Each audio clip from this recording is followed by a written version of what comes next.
Bonjour Laurence, bonjour tout le monde. Bonjour Valérie, bonjour à tous et toutes. Comment ça va Laurence? Bien, je vais bien. Parfait. Alors Laurence, nous sommes ensemble pour participer au cycle d'investigation numéro 304. Laurence, tu es support externe et moi-même je suis opératrice, étudiante de l'Académie Calogero Grifasi. Toutes les investigations sont faites en même temps par plusieurs équipes dans plusieurs pays pour contaminer le moins possible l'information. Et comme d'habitude, elles se font en deux parties, avec une partie fixe avec des questions sur lesquelles nous ne pouvons pas revenir et une partie sur laquelle nous approfondirons les réponses que tu nous auras données, Laurence. Voilà. Et pour terminer cette rapide présentation, ben, tu me confirmes que tu ne connais pas le sujet de ce jour. Je te confirme Valérie, Parfait. Allez, je te laisse t'installer. c'est bon pour moi. Parfait, Laurence. Donc, les yeux fermés avant de commencer. Je vais t'inviter à prendre une profonde inspiration et tu expires profondément. Et tu commences par te détendre et tu écoutes ma voix et uniquement ma voix, Laurence, qui t'accompagne dans le calme, en profondeur. Et encore une fois, tu inspires et tu expires calmement. Tu relâches tes pensées. Ton corps s'apaise. Et tu écoutes ma voix, Laurence, ma voix qui t'accompagne.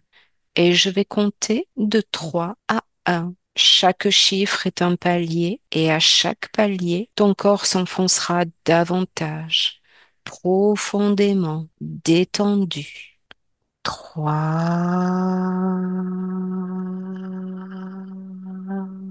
2,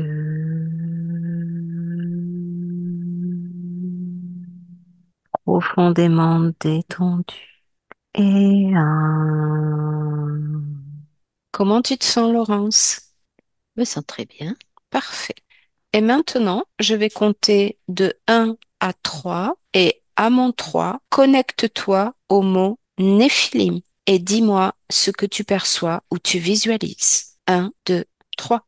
Ce qui m'est venu, c'est comme une poupée. Tu peux me répéter le nom?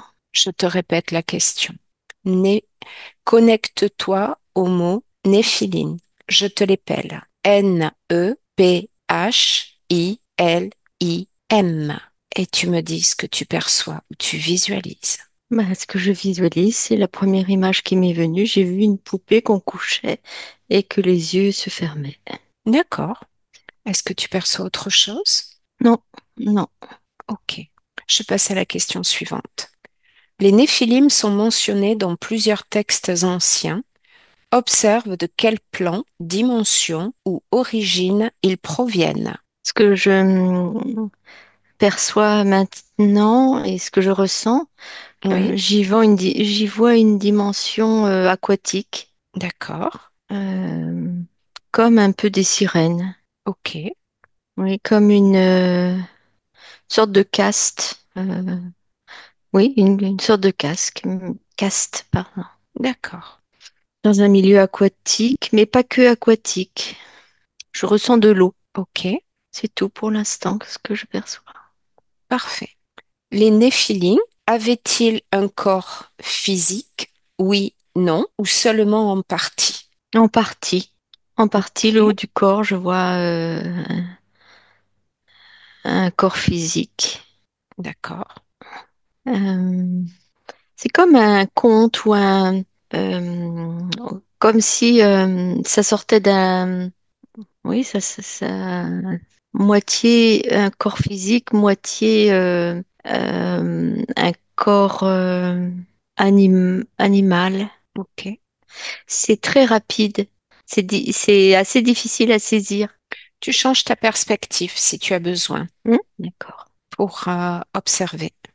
Tu prends le point de vue qui est le mieux pour toi pour observer l'aspect, le corps physique de ces néphilim.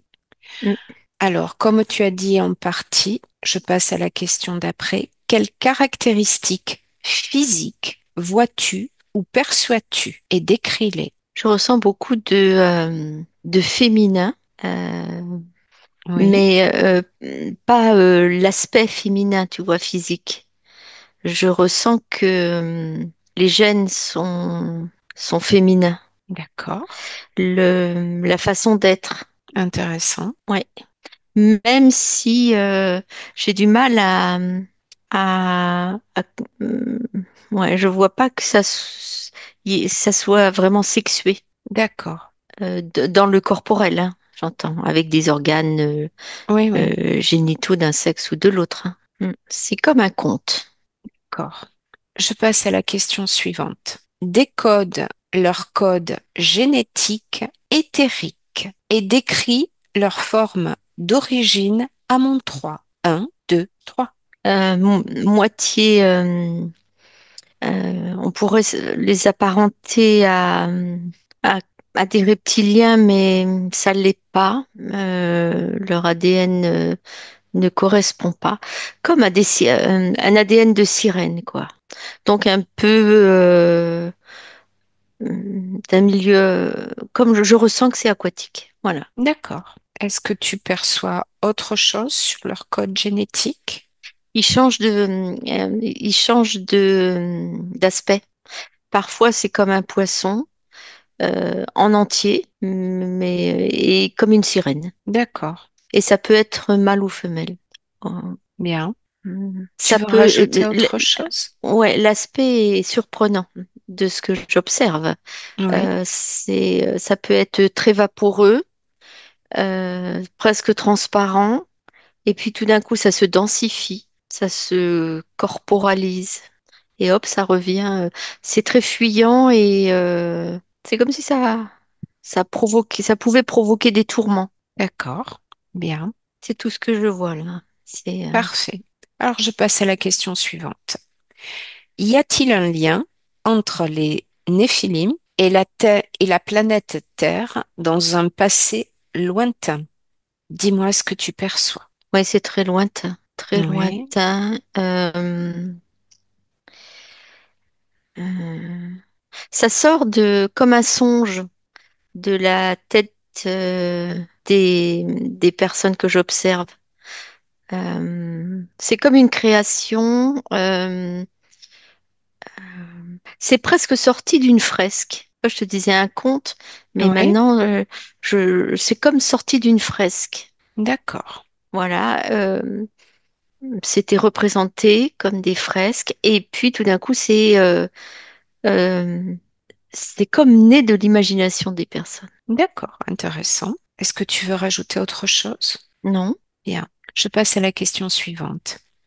Quel rôle ont-ils joué ou peuvent-ils avoir joué dans l'évolution de l'espèce humaine? Alors, je ressens que quand j'ai parlé de tourment, ça peut être aussi une compensation. Alors, expliquer ce que je ressens dans le mot compensation. Euh, c'est comme s'ils avaient en même temps été des sortes de créateurs. D'accord, Euh, des créateurs. Ils étaient à la fois dessinés et eux, ils ont dessiné. C'est comme s'ils restaient dans le souvenir, dans une partie de la tête des parties subliminales que je vois. d'accord, intéressant. Et ça peut être tout parce que suivant comme ces parties subliminales euh, interprètent les émotions, ces néphilim se calquent dessus. Je m'explique. Est-ce que je vois là? euh, je vois une partie subliminale qui est un petit peu stupéfaite, craintive, et je ressens que ben, cette sorte de chose euh, se matérialise de cette façon. C'est difficile à décrire, une inquiétude sur une néphilim. Euh, Tu te débrouilles très bien. Continue, Laurence. elle reflète, tu sais, quand on se regarde dans Mhm. l'eau, Eh Oui, bien, voilà, c'est ce reflet-là. d'accord. Tu veux dire qu'en fait, selon les émotions de la personne, le nez feeling va euh, refléter si par exemple la personne a de la crainte, ça va prendre une forme qui engendre la crainte. Ça va prendre C'est, la forme de la crainte. ça prend la forme de la Forme crainte. la D'accord. couleur, par exemple, tu vois, je vois que ça s'assombrit. D'accord. Je vois qu'il y a des écailles qui se relèvent. Je vois que euh, le haut du corps qui était avec un aspect corporel Mhm. se transforme et se renferme. D'accord. C'est extrêmement rapide. Est-ce que tu perçois autre chose? Ça émet des pensées aussi.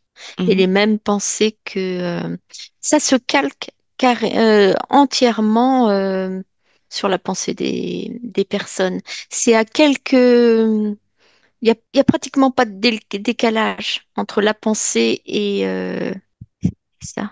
D'accord. Tu veux rajouter autre chose, Laurence? Non, j'observe. Au Oui, fur et à mesure des questions, je vais mieux voir. parfait. Je passe à la question suivante.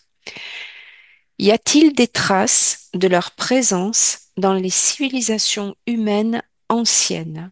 Oui ou non? Oui, il y a des fresques. Elles sont dessinées. Euh, Enfin, elles ou ils sont dessinés. Ils sont dessinés. Euh, Alors, mais de façon extrêmement différente. Parce que justement, c'est insaisissable.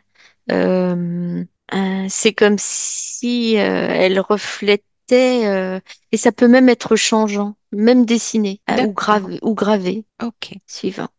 Alors, comme tu as répondu affirmativement à la première question, je pose du coup la seconde. Dans quelle civilisation antique et quelles traces en perçois-tu? Alors c'est plutôt, je le vois plutôt vers la Grèce, Oui, Grèce, Crète. Oui, le voilà. ok, C'est pas des dieux, hein. C'est d'ac- vraiment différent parce d'accord, que elles sont plus représentées, enfin ils sont plus représentés comme sur des fresques que comme gravés comme des statues, enfin euh, ou, ou bâtis comme des statues, bien que il y en ait quelques-unes, mais c'est plus, c'est comme si c'est quelque chose qui se transmet. d'accord, bien. Voilà. Alors, je passe à la question suivante.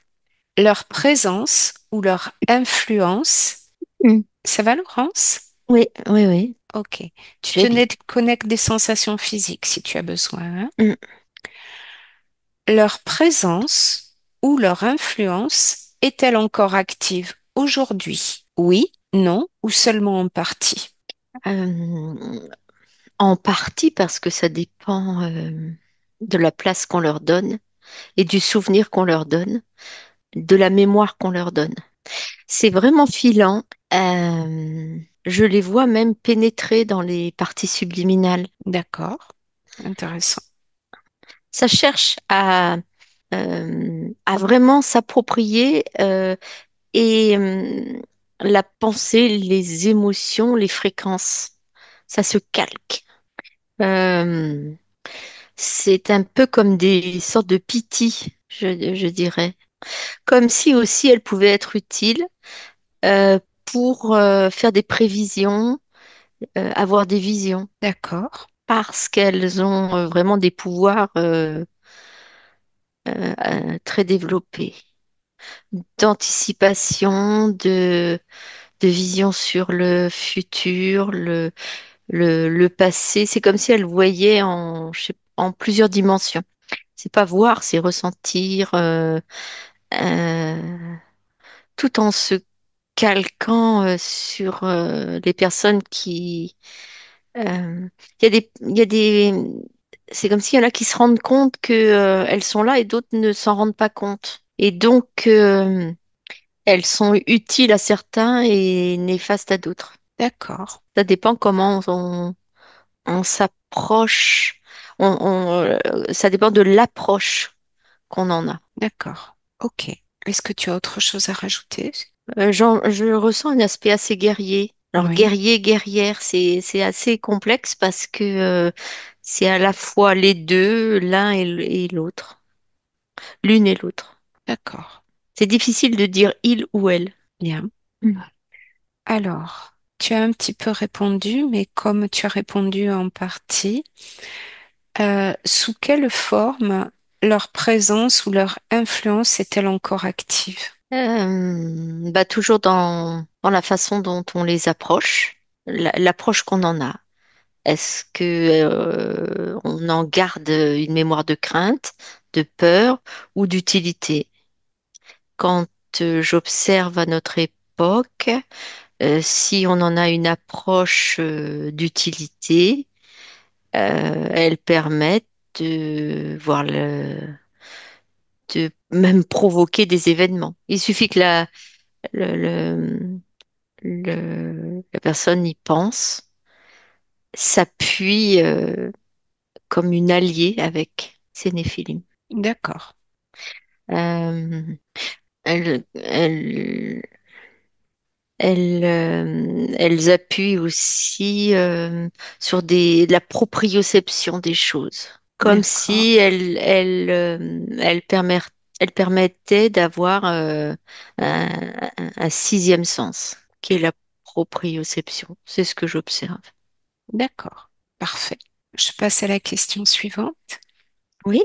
Les Néphilim sont-ils liés à un projet spécifique, c'est-à-dire une intention commune ou une mission qui les unit? Que perçois-tu? Euh, Tu veux bien me répéter la Oui, je te question? répète la question. Les Néphilim sont-ils liés à un projet spécifique, c'est-à-dire une intention commune ou une mission qui les unit? Je Que dirais perçois-tu? les deux. Je ressens les deux. Euh, c'est sûr que elle, c'est comme il y en avait une nuée et qu'il y avait en même temps les mêmes pensées, la même communication. Elle communique et ça communique. Et, euh, et cette communication apporte comme du pouvoir supplémentaire, comme de la force supplémentaire et des déductions supplémentaires. D'accord, Tu vois, par exemple, si une se calque par rapport à une personne, elle communique automatiquement, c'est immédiat, instantané. Et donc, ça renforce. d'accord, Cependant, au-dessus, il y a quelque chose de plus puissant qui est alimenté par ça. Comme si c'était, je, l'ai- je vois que c'est comme si ça faisait une base de données universelle. Et en même temps, qu'elles peuvent transmettre aussi. Tout ok, dépend comment on les aborde. intéressant. Est-ce que tu perçois autre chose? Hmm, non. Parfait. Je passe à la dernière question, Laurence, du protocole fixe. Existe-t-il un lien ou une relation entre les Néphilim et des espèces non humaines? Oui, oui, oui. Il y a un lien, oui. Au-dessus, il y a quelque chose, oui, de plus puissant. Hmm. C'est un peu comme si elles étaient j'ai envie de dire des petits soldats. D'accord, Hmm. Elles étaient, elles, oui, là, sont envoyées. Euh, Quelque part, j'aurais envie de dire que tout, toutes et tous, il y aurait la possibilité d'en avoir immédiatement, quoi, à ses côtés, suivant la mémoire d'accord, qu'on en garde.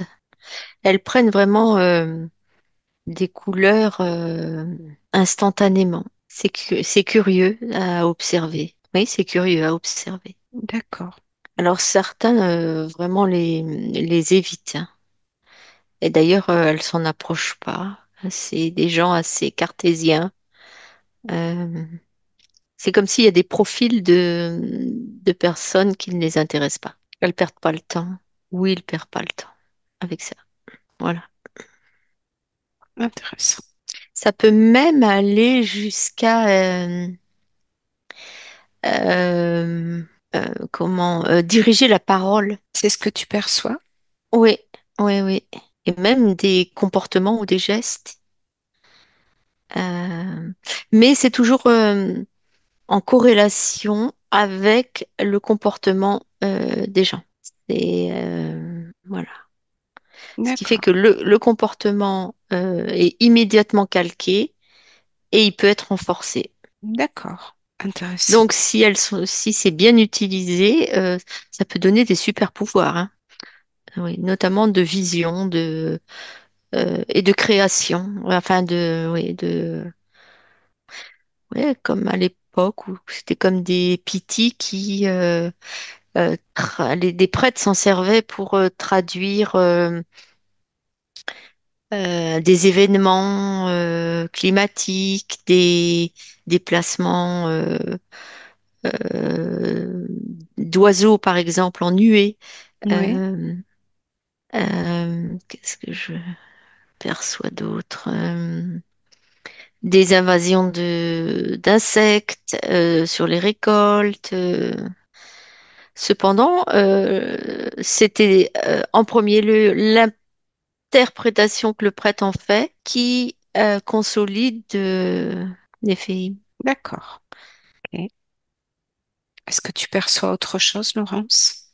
Non, des fois des sensations corporelles comme si le corps changeait de...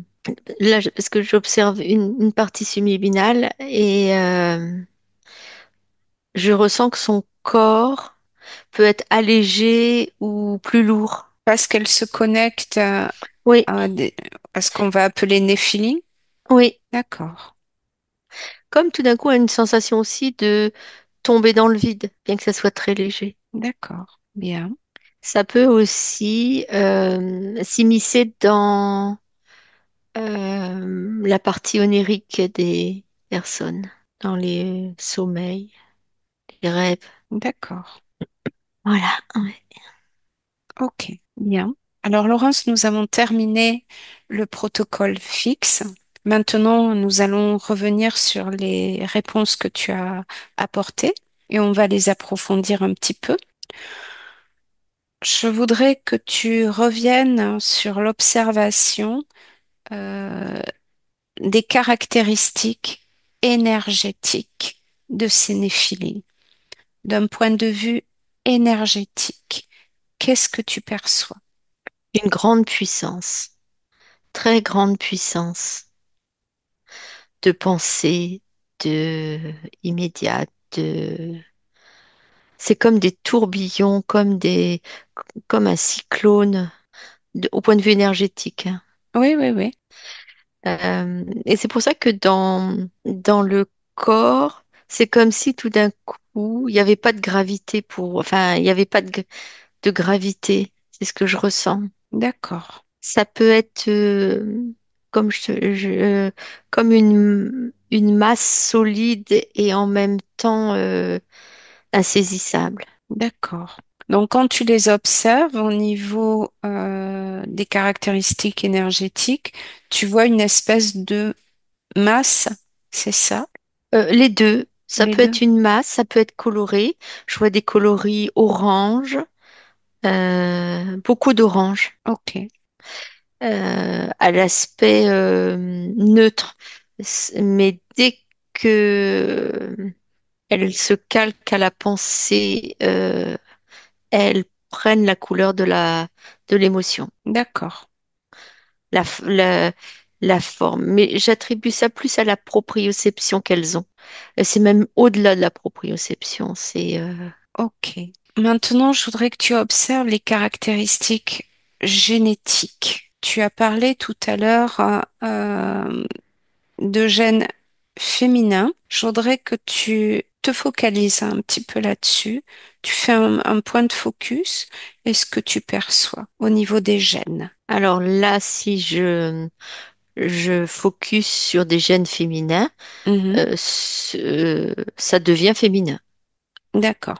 Et si tu focuses juste sur la génétique, qu'est-ce que tu perçois? Eh bien, c'est ni féminin ni masculin. D'accord. Si je focus sur des gènes masculins, par exemple, ça peut devenir masculin.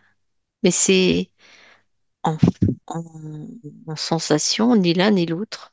Et les deux D'accord. en même temps, D'accord. avec une connotation plus féminine. Ok. Dans l'esprit aiguisé, Oui. dans l'esprit presque chaleureux, c'est pas le bon terme, mais c'est ce qui se rapproche, et en même temps dans l'esprit cruel aussi. D'accord. Et en termes d'ADN éthérique, tout à l'heure, tu as parlé d'un ADN de sirène. Je voudrais que tu observes un petit peu, point de vue de l'ADN. Qu'est-ce que tu peux percevoir au niveau éthérique? Amphibien, Ok. Uniquement amphibien, non, oui ou non? amphibien et reptilien. D'accord. Ok. Mais ça peut aussi prendre d'autres ADN. C'est-à-dire, Eh bien, ça peut se calquer sur un ADN. Alors, c'est faux, mais ça peut se calquer sur un ADN humain. Si tu veux, tu lis ce que tu as envie d'y lire, quoi. Donc, ça change. d'accord. Il y a des sons comme des chants aussi, qui Oui, sont pas agréables. C'est assez strident, des sons très aigus, très hauts. d'accord. Si tu as besoin, tu te déconnectes Hum, hein, de hum, toutes ces hum. perceptions, Je si suis, ça te gêne. ouais, je les ressens pour pas que ça me. Maintenant, je voudrais que tu observes, que tu te mettes sur un point d'observation qui te convienne et que comme apparemment ces êtres, on va dire ces néphilim, prennent des formes euh, différentes, je voudrais que tu te places d'un point de vue juste de l'observation et que tu euh, observes leur forme d'origine. Et tu me dis ce que tu perçois. À mon 3. Un, 2, 3. Alors, la poupée que j'ai aperçue, c'était surtout pour les yeux. Et là, je vois un œil. Un œil. Ouais. Élargis ta perception au-delà de l'œil. Qu'est-ce qu'il y a autour? Alors, ça peut avoir comme un corps humain, mais ça peut avoir plusieurs bras. Et tout d'un coup, ça peut avoir plusieurs branches, euh, même des tentacules. Et tout D'accord. d'un coup, ça peut prendre une forme solide. Ok.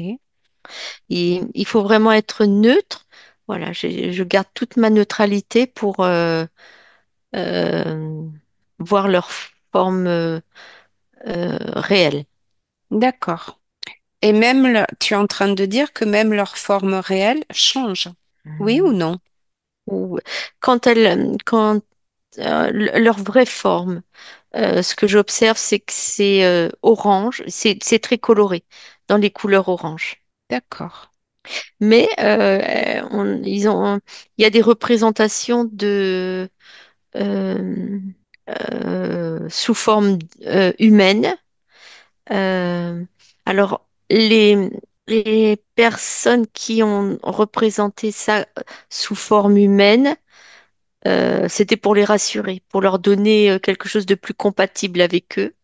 Mais ça peut être aussi comme une sorte de, pas des déesses, parce qu'elles sont pas assimilées à des déesses, mais à un mythe, tu vois. D'accord. Elles peuvent avoir une représentation animale. Ça peut être aussi une sorte de, comme une mère nourricière. Vraiment, comment, les fresques dessinées sont suivant la pensée du moment de celui qui dessinait par rapport à D'accord. ça. Voilà. Ça peut être aussi des scènes de guerre, ça peut être des scènes plus douces de protection. C'est vraiment étrange. Ok. Tu as dit tout à l'heure que, et tu l'as dit plusieurs fois, que ce n'étaient pas des dieux ni des déesses, que c'était différent. Je Oui. veux que tu observes en quoi c'est différent et tu me dis ce que tu perçois ou tu visualises. C'est-à-dire que les humains ne lui donnent pas une apparence de Dieu. Vraiment, ils donnent une apparence, enfin, de mythe, comme ils se créent un personnage comme ils veulent, quoi. D'accord. Et alors, je vais poser la question différemment. Pourquoi ne veulent-ils pas, ces Néphilim, être assimilés à des dieux? Ouais, cette question est intéressante. Je cherche l'information. Oui, tu changes de perspective si tu Oui, as besoin. d'accord. Parce que euh, un dieu ou une déesse aurait toujours la même image, avec une histoire, comment il est, tu vois, comme un dieu grec qui serait sorti une- Mhm. d'une moitié humain et tout. Eux, ils sont à part et ils veulent pas être, voilà. Leur statut et le savoir détenu euh, est très important. C'est comme s'ils avaient fait une sorte de création du monde, quoi, D'accord. D'où viennent-ils? Observe. d'une autre planète. Qui appartient à notre système solaire? Non, Ok. c'est d'un autre système. Ce sont des conquérants, pas des dieux. D'accord. Ils veulent pas qu'il y ait une légende sur eux. D'accord. Pourtant, il y en a déjà eu dans Oui, l'Antiquité. oui, mais pas la même légende que les dieux. C'est comme une sorte de pouvoir. Ok. C'est plus, c'est plus fort que les légendes. Les légendes, ce sont les humains qui les écrivent. Mhm. Et eux, ils écrivent pas de légendes. Qu'est-ce qu'ils écrivent alors? La pensée des gens. Ok.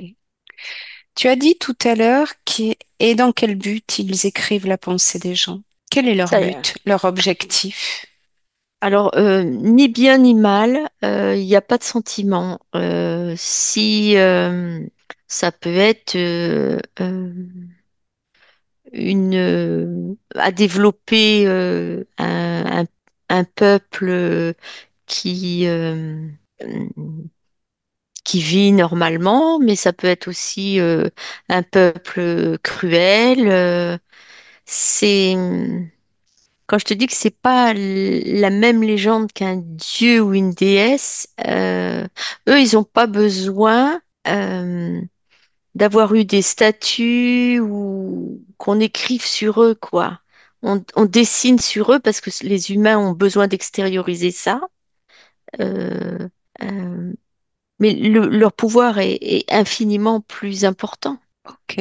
puisque même à notre époque, dans l'ici et maintenant, quelque part, c'est là. Ok.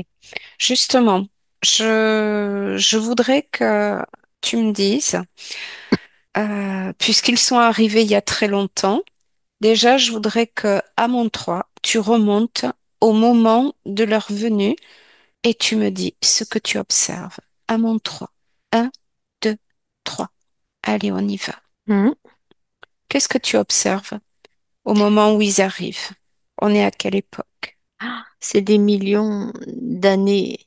C'est avant toute création. D'accord. Est-ce qu'ils ont, quand ils arrivent, est-ce qu'ils ont comment dire, un effet ou des effets sur le processus évolutif de la Terre? Oui, tout à fait. C'est le, j'ai envie de dire, c'est le point de départ. D'accord. Alors, entre-temps, il y en a d'autres qui sont arrivés, euh, qui ont, Ouais, d'autres espèces qui sont arrivées, d'autres extraterrestres, des reptiliens qui sont arrivés aussi. Ok, Mais eux, c'est vraiment une race supérieure, si je veux traduire avec les mots qu'on connaît, hein. C'est ultra supérieur. C'est comme d'accord. une genèse. Ok, intéressant. Et il y a une sorte, ils arrivent sur la Terre parce qu'il y a une sorte de réception qui les attire.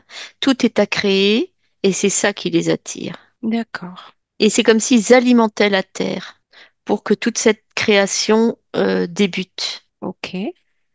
Alors, c'est comme si c'était une page blanche, tu vois, et Mhm. que tout se mette en branle. D'accord. Ça met des millions d'années, hein. Ok. Et, et comment s'y prennent-ils justement pour intervenir sur le processus évolutif? Est-ce que ils interviennent directement dans la matière? Oui, Par non? par la pensée, ils créent, ils arrivent à être en relation avec même le centre de la Terre pour que tout d'un coup, tout, comme on planterait une graine, ben, ils en plantent. C'est pas des graines, hein, Mhm. mais ça met en mouvement tout ce processus de création comme ils veulent. Ils avaient besoin vraiment d'une page blanche D'accord, pour ça. d'accord. Parce que ils sont pas des dieux ou des déesses, parce que euh, c'est euh, c'est eux-mêmes qui sont à l'origine des dieux et des déesses.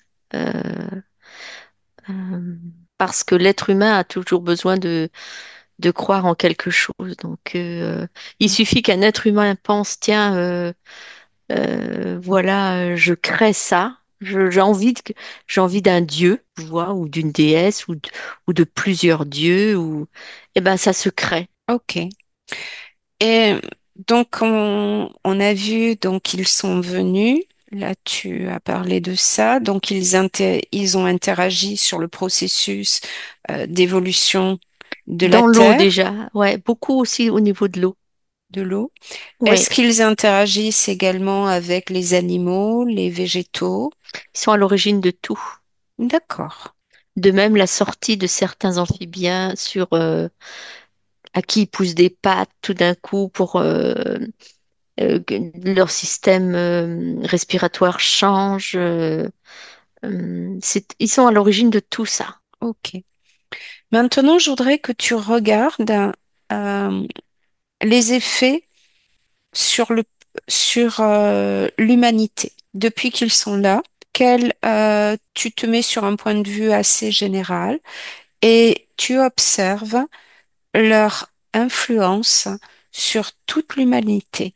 À mon 3, 1, 2, 3. Et tu me dis ce que tu perçois. Ce que je perçois, c'est qu'ils sont à la fois, c'est au-delà de leurs espérances, mais en même temps assez déçus.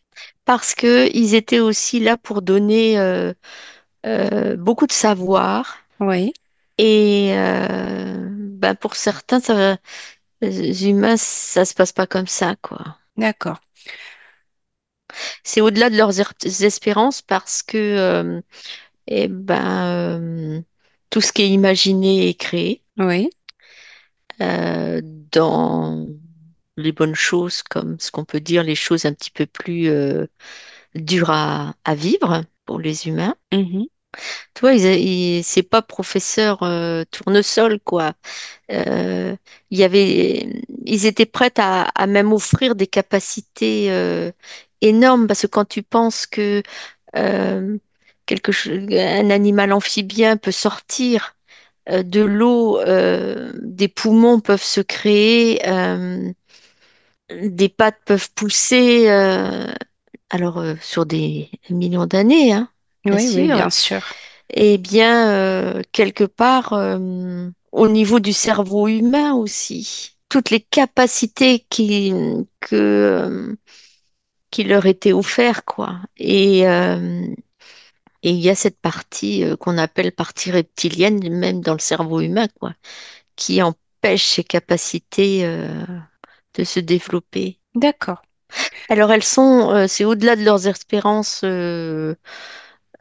pour toutes les créations qui se sont faites, mais aussi une grande déception, je ressens ça, ou enfin c'est pas une déception parce que il n'y a pas de sentiment, c'est une incompréhension. Voilà, le terme plus juste, c'est une incompréhension de pourquoi toute cette technologie dans le cerveau n'est pas utilisée. Comme si sur 1 million, il y en avait 2%, même pas d'utilisés, quoi. Et il y a le mot proprioception qui revient beaucoup, plusieurs sens. C'est-à-dire, qu'est-ce que tu entends par plusieurs sens pour le mot proprioception? Alors, eh bien, tu vois, la proprioception, c'est si tu fermes les yeux, recentrer dans l'espace ou choses comme ça. Oui, Euh, eh bien, même se déplacer quoi dans l'espace pour et, ils ont fait en sorte que le cerveau puisse développer des capacités beaucoup plus importantes pour comme alors je cherche le terme entre guillemets téléporter quoi. d'accord. Comme Et elles font. comme elles le font. Par contre, le moins qu'on puisse dire, c'est l'être humain aujourd'hui, on est quand même loin de tout ça. Comment ça se fait? Qu'est-ce que tu observes qui fait que finalement l'être humain est, Des je pensées, dirais, bridé quelque part? des pensées restrictives, des peurs, des fréquences, D'accord. euh, hum, euh, par des interférences. Oui, Euh, le fait que les humains puissent se laisser interférer, quoi, alors que, il y a pleine puissance pour que ça ne le soit pas. d'accord.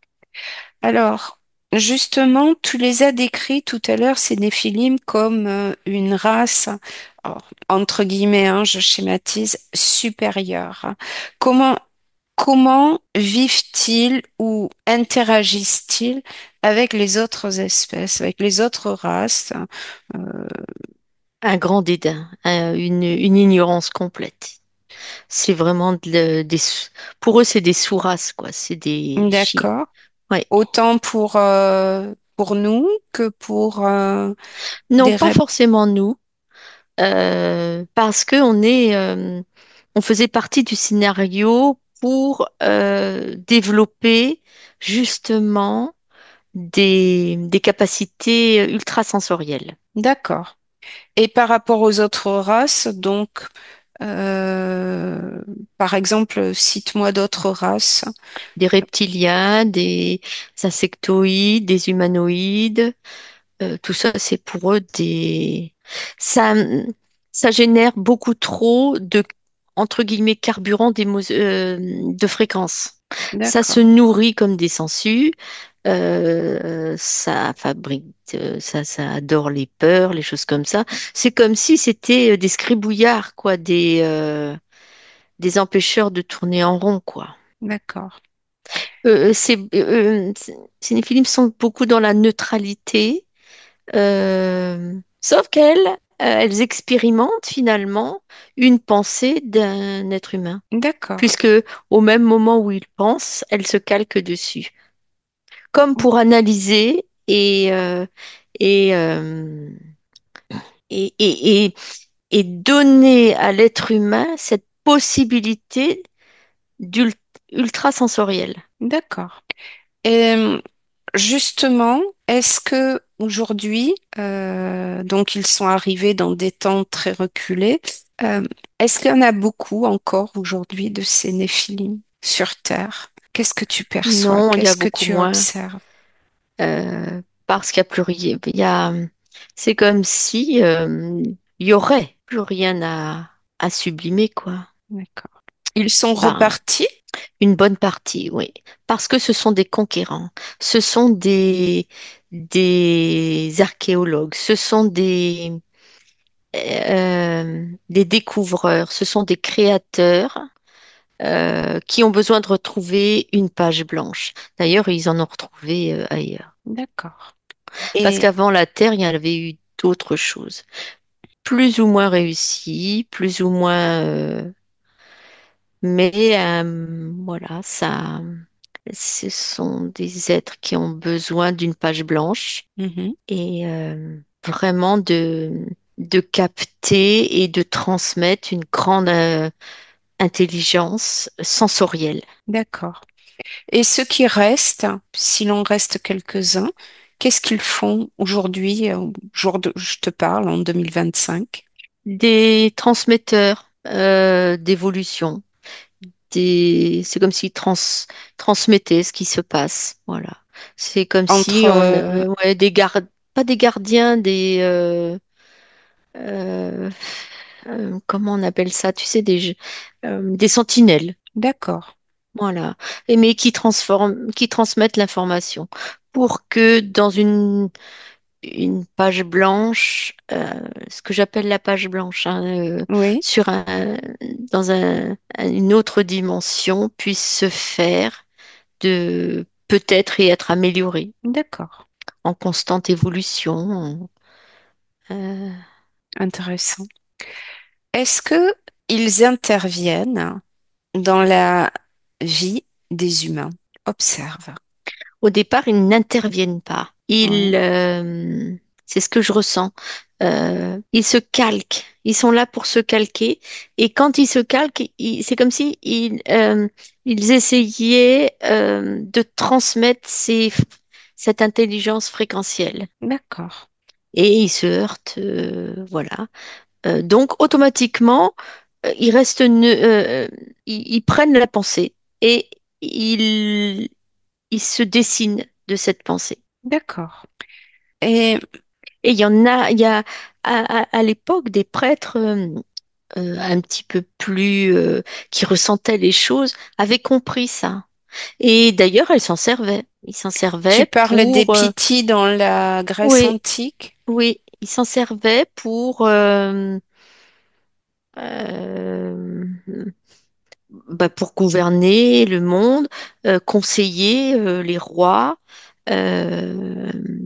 euh, voilà. D'accord. Et aujourd'hui, tu vas observer ceux qui restent et est-ce qu'ils interagissent, je répète ma question, avec des humains par exemple qui ont des rôles dans des gouvernements, des Ah choses comme oui, ça? voilà.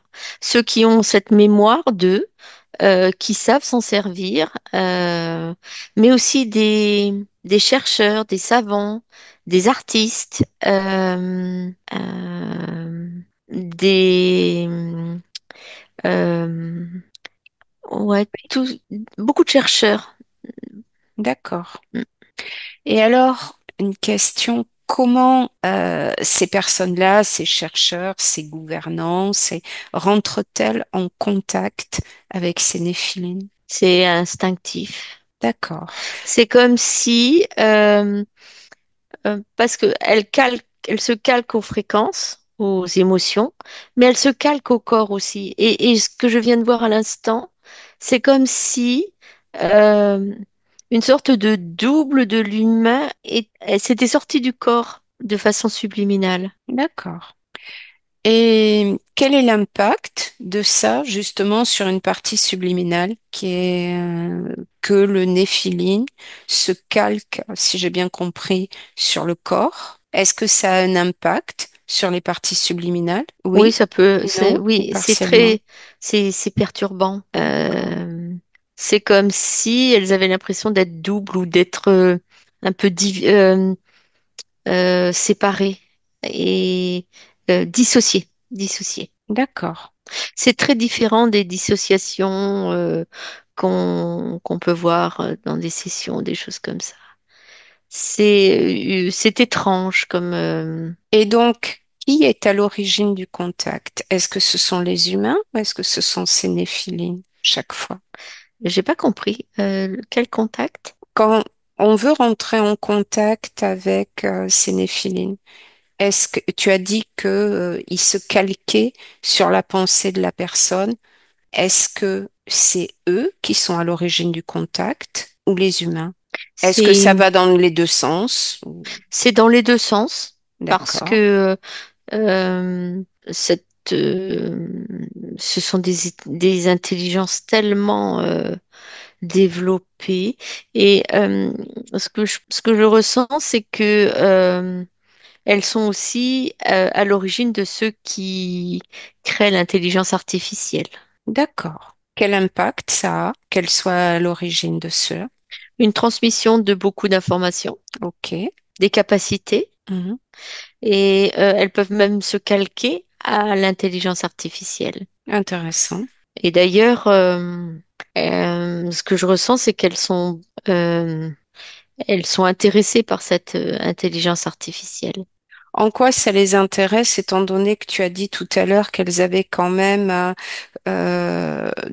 des pouvoirs et des capacités très très développées. Et justement, c'est beaucoup plus subtil avec l'intelligence artificielle.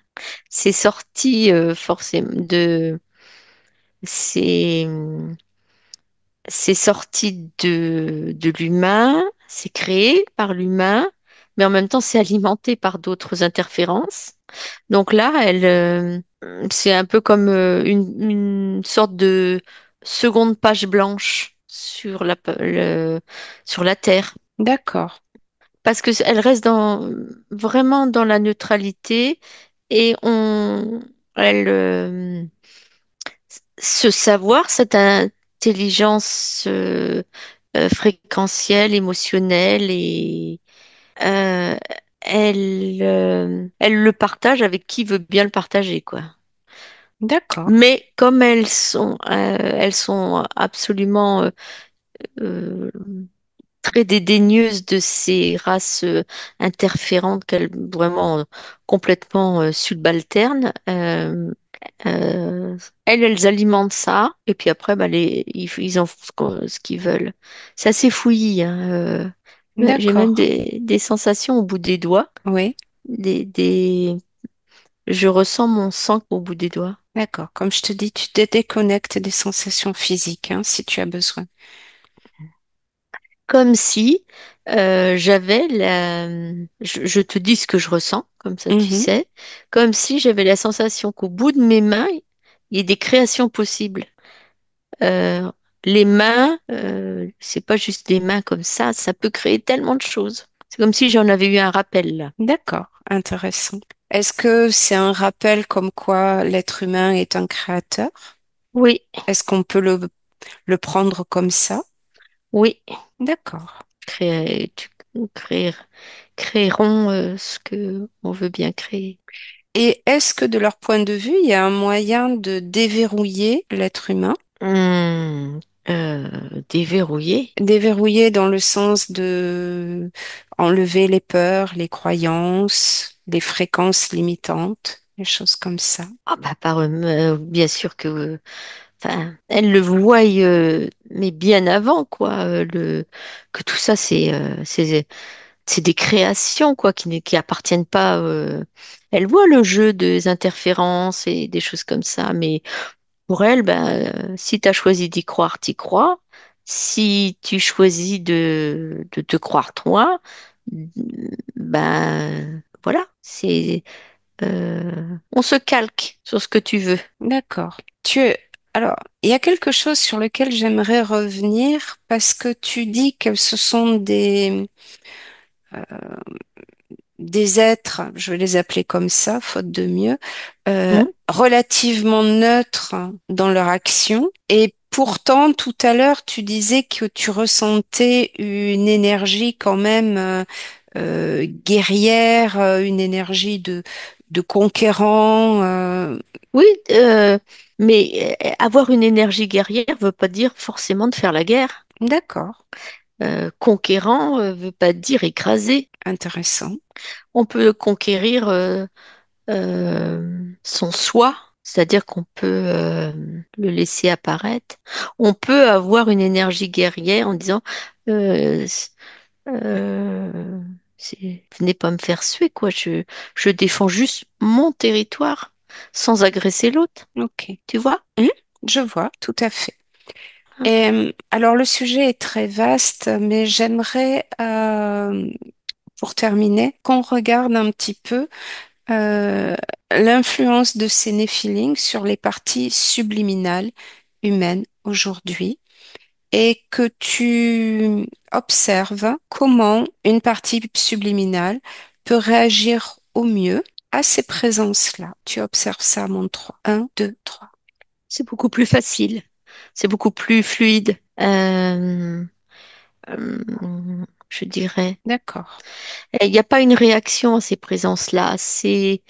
Euh, Ça peut être déstabilisant, tu vois, mais Oui, normalement, ça ne devrait pas l'être. Ça devrait couler enfin, chacun. Alors, ça dépend si la partie subliminale est interférée ou accaparée par des pensées d'accord. qui la perturbent, qui lui font peur, tu vois. Vraiment, ça dépend. Mais normalement, ça devrait être très fluide. C'est même D'accord. instantané, quoi, tu vois. Intéressant. Ok, bien. Eh bien, maintenant, avant que je te ramène, Laurence, est-ce que tu perçois encore une information qui te semble importante sur ce sujet, sur le sujet des Néphilim, de ton point de vue, du point de vue où tu te trouves aujourd'hui? Oui, qu'il faudrait être intéressant à soi-même ou s'intéresser plus à soi-même. Euh, C'est-à-dire, euh, Développer ses pouvoirs, enfin son pouvoir créateur, sans se laisser perturber, apeurer, culpabiliser. Tout ça, c'est inutile. C'est pas intelligent même. d'accord. Eh bien, ça sera le mot de la fin où on va se rappeler qu'on a tous un pouvoir créateur et qu'on va l'utiliser. Hmm. Laurence, tu vas te déconnecter complètement de tout et de tous, complètement déconnecté. Tu vas revenir à toi, à ta propre fréquence, la fréquence qui sera la meilleure pour toi pour continuer cette journée. Tu ressens déjà ton corps qui a envie de se mouvoir, le support sur lequel tu es allongé, et à mon 3, tu ouvriras les yeux pour revenir avec moi en ce jeudi 6 novembre 2025. 1, 2, 3. Laurence, Oui, comment tu te sens? bien, bien. Euh, Benvenuto a questo nuovo video di Disclosures. Oggi parliamo della cosiddetta sessione di ipnosi investigativa. In realtà non esiste una sessione di ipnosi investigativa. Non che non si possa fare investigazione di ipnosi, però è che non esiste una sola sessione di ipnosi per dire si è fatta investigazione, per prendere quell'informazione come buona. Perché? Sappiamo intanto che l'informazione che arriva in ipnosi è molto contaminata, la percentuale di inquinamento dell'informazione è altissima.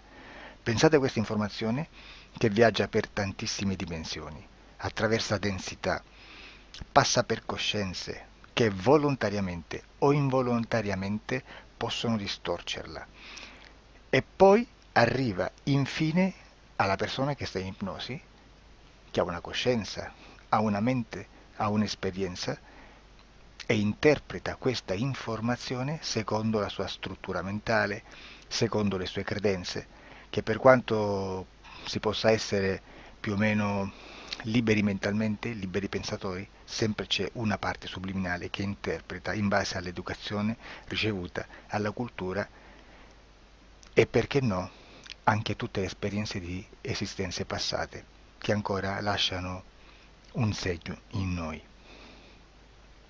Per capirci, è come se dovessimo parlare con un'altra persona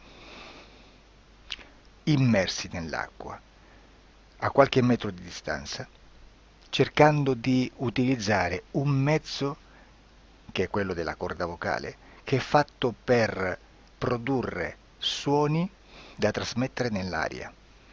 Noi stiamo utilizzando questo strumento per far passare un'onda sonora nell'acqua o in un liquido.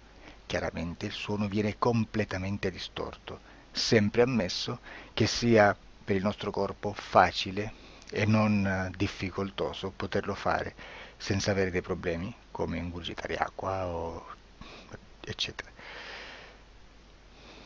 Ma non solo.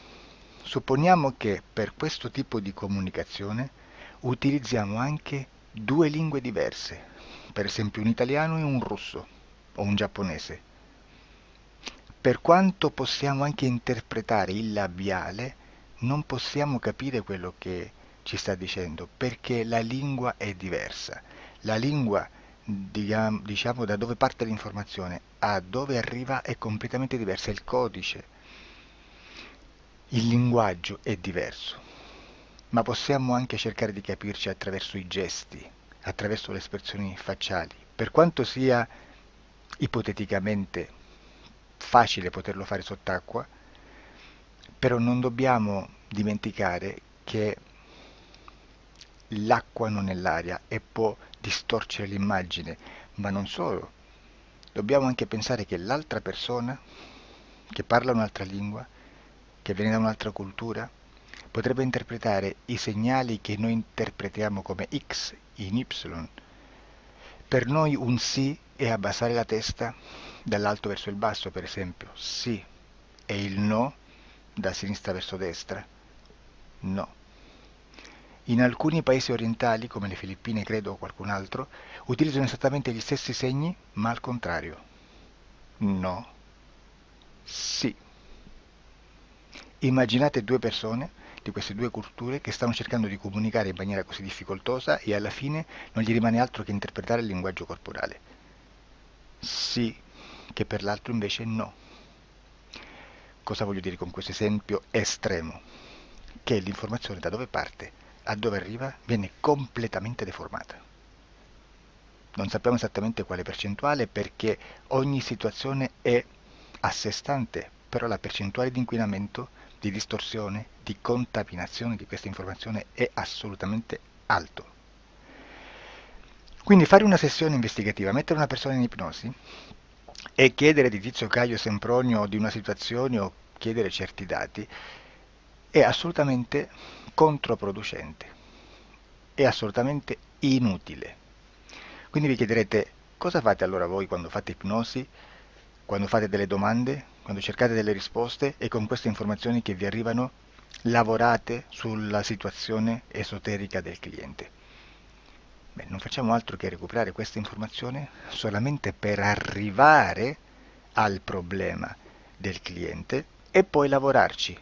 Quindi il valore dell'informazione non è quello di un'istruzione, quello di memorizzare dei dati e di prenderli per buoni, ma è un veicolo di movimento, di trasporto verso la causa del problema per poi lavorarci.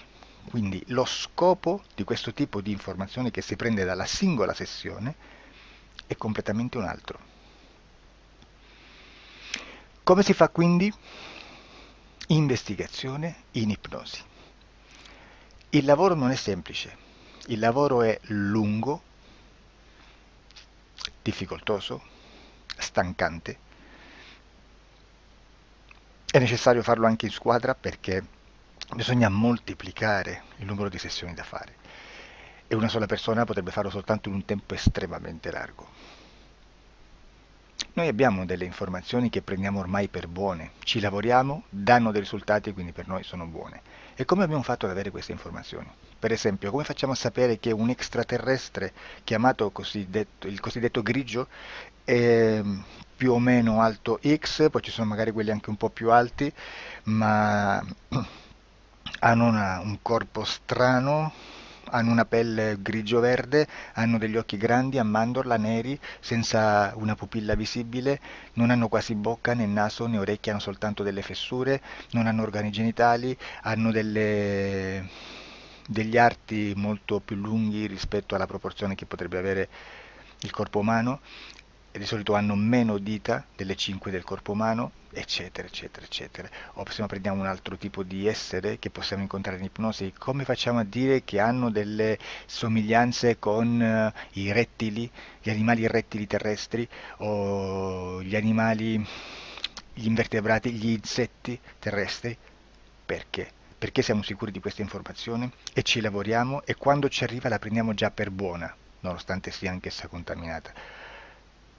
Perché queste informazioni sono arrivate da tantissime sessioni, fatte da tantissime persone, con tantissime altre persone sotto ipnosi e che nel contesto di tutto il lavoro gli uni non sanno, non sapevano degli altri. Questo dato può essere più o meno rilevante, sempre c'è contaminazione e quindi possiamo prendere per buono anche un gruppo di lavoro dove l'uno possa sapere dell'altro. Ci potrebbe essere una contaminazione del contesto di quel gruppo di lavoro, ma si aggiunge semplicemente una piccola percentuale di questa contaminazione a già la grande che esiste. Non è così impossibile lavorarci. Da tutte queste sessioni, da questo grande numero di sessioni, migliaia, diciamo migliaia, noi prendiamo solamente quell'informazione che è uguale a tutte, che è in comune a tutte, o a quasi, perché magari qualcuna ci potrebbe essere niente in comune per una fortissima contaminazione, perché no? Ma dobbiamo prendere una stragrande maggioranza, proporzionalmente abnorme rispetto a quello che potrebbe essere un minimo di scartabile, e lì possiamo prendere per buona questa informazione. Quindi se noi su 10.000 persone diverse, con operatori anche diversi, in cui in ogni sessione vediamo un essere che più o meno ha le stesse caratteristiche del grigio o dell'insettoide, a forma di mantide religiosa, o il rettile a forma di lucertola, per esempio, di serpente o di quello che sia, o se vediamo il pianeta Marte più o meno di colore rosso, o se vediamo dei sotterranei eterici, non fisici, nel sottosuolo terrestre, soprattutto sotto le grandi città, dove c'è concentrato molto potere, molta energia di questo tipo, e chi più ne ha chi più ne metta. Se vediamo degli impianti che hanno certi tipi di funzioni, certi tipi di forme in certe parti del corpo, e questa informazione la ritroviamo tutta o quasi in tutte le sessioni fatte, eseguite, realizzate da tanti anni a questa parte, significa che quella è una informazione affidabile. E vi posso garantire che stiamo parlando di una percentuale bassissima. Su un 100% staremo, credo, forse più in basso di un 3, di un 2-3%. Immaginate, tutto il resto è spazzatura, è informazione spazzatura. Sì, spazzatura.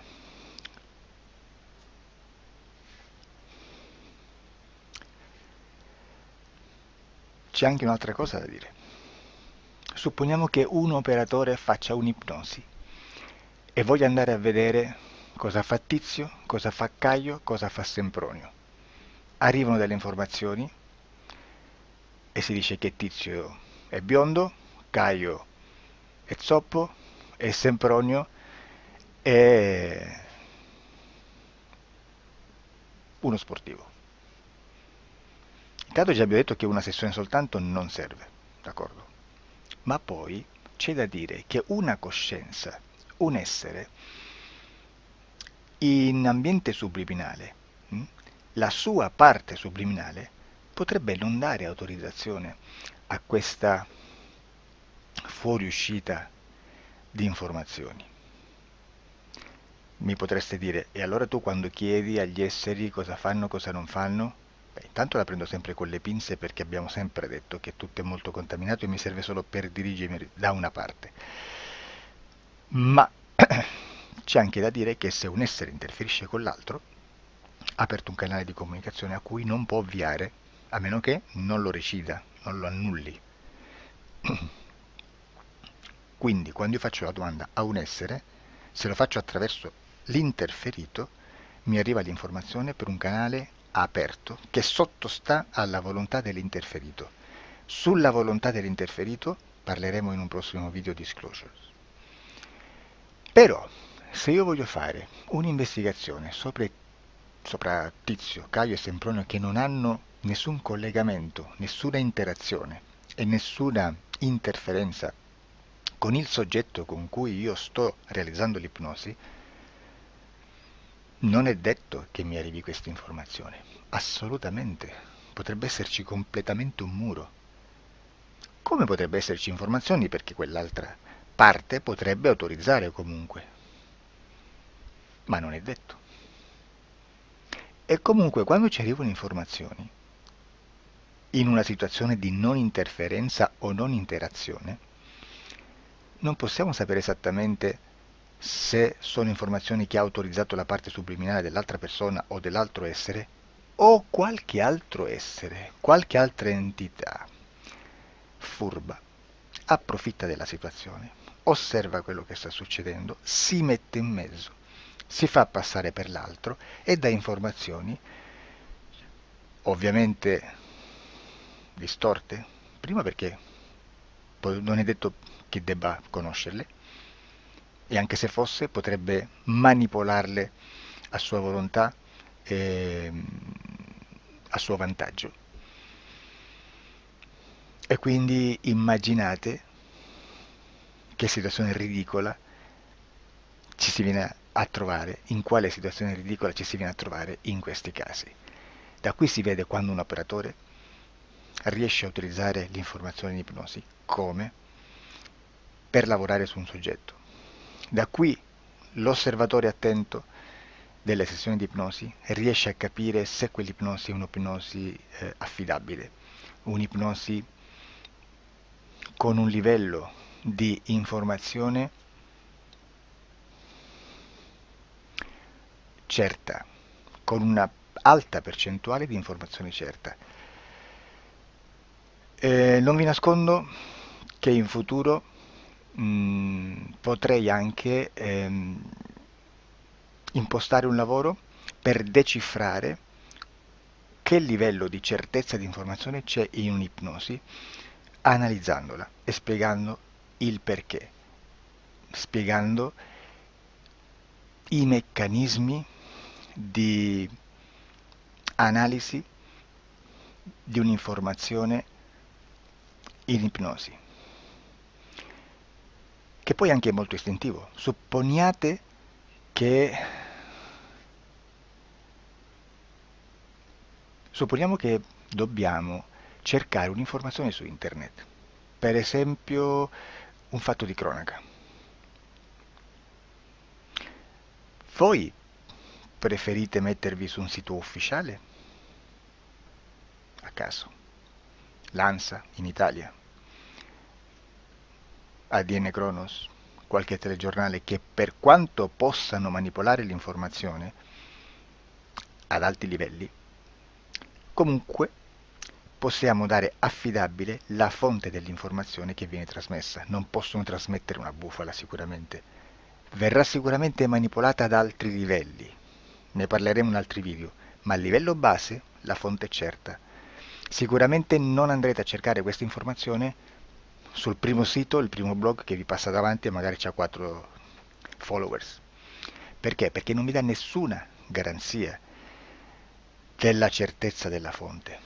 Non c'è un controllo né nella struttura interna di questa agenzia di informazione e né dal grande pubblico che per la quantità di persone che attingono quell'informazione si può dedurre se l'informazione è certa o meno, perché è un'informazione che passa in un pubblico così vasto che se ci dovesse essere una distorsione con la realtà è molto probabile che venga fuori.